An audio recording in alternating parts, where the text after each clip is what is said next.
Bonjour à tous, on se retrouve dans une nouvelle vidéo pour vous présenter l'international Askema avec Lisa et moi-même Erwan.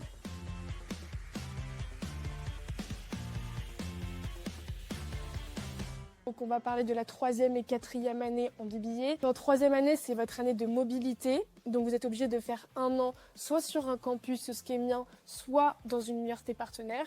Et ensuite en 4e année, c'est votre année de spécialité que vous ferez aussi dans un campus schémien, potentiellement à l'international. Askema, il faut savoir qu'on a 9 campus, on en a 3 en France, donc celui de Paris, de Lille et de Sophia Antipolis. Hors de la France, nos campus, on en a 2 en Chine, un à Nanjing, un à Suzhou. On en a un à Dubaï, un en Afrique du Sud, ainsi que celui au Brésil, à Belo Horizonte et à Raleigh aux États-Unis.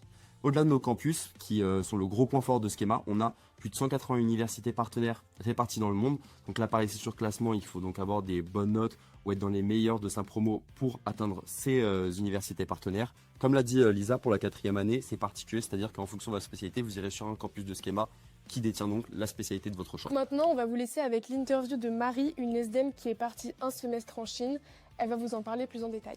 Est-ce que tu peux m'expliquer un peu comment ça se passe en SDM niveau mobilité? Parce que, comme on vous l'a dit un peu plus tôt, en BBA, c'est vraiment la 3e et 4e année qu'on parle international. Comment ça se passe en SDM? En SDM, c'est pas obligatoire de partir, donc on choisit. Et si on part, c'est le premier semestre de notre 2e année.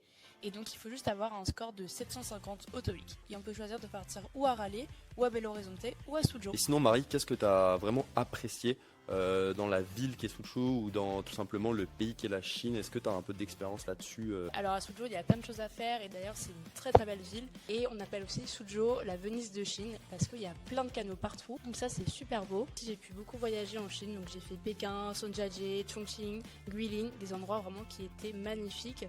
Et avec des cultures et de la nourriture qui est complètement différente dans chaque région. Et moi je voulais savoir, est-ce que tu es sortie de ta zone de confort en Chine? Complètement, vraiment, c'est un pays qui est complètement dépaysant. Tout est différent, les gens parlent assez peu anglais. Et ceux qui parlent anglais, ils sont vraiment très sociables, donc ils viennent vraiment vous parler. Je pouvais vraiment échanger avec eux, donc ça j'ai vraiment adoré.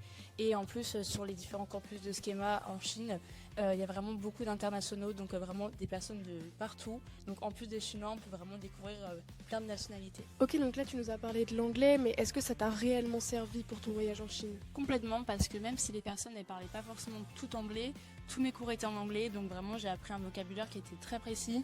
J'avais déjà des bonnes bases en anglais, mais c'était plus des conversations de tous les jours. Et là, j'ai vraiment pu apprendre le côté business en anglais et tout le vocabulaire relié à ça. Est-ce que tu peux nous parler de tes moments forts à Schema en Chine? Qu'est-ce qui t'a vraiment marqué dans ce campus? Alors moi, ce que j'ai vraiment bien aimé, c'est que j'ai pu être ambassadrice Instagram pour Schema. Donc j'ai vraiment pu participer à la création de contenu et aussi à la stratégie du compte Instagram.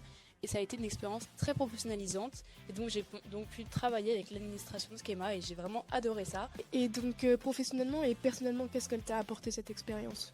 Professionnellement déjà, donc j'ai pu améliorer mon anglais. J'ai pu aussi découvrir des méthodes d'apprentissage qui changent complètement de celles de la France. Et d'un point de vue personnel, j'ai pu juste découvrir une culture qui est complètement différente. Ça m'a permis d'être encore plus autonome, de m'ouvrir en fait au monde et de découvrir une nouvelle culture asiatique qui vraiment que j'adore et que d'ailleurs j'aimerais encore plus découvrir peut-être en repartant sur un des campus de Schema. Merci beaucoup Marie pour nous avoir partagé ton expérience. Si vous avez des questions, n'hésitez pas à aller voir sur le site, donc on a des brochures en ligne. On se retrouve dans une prochaine vidéo.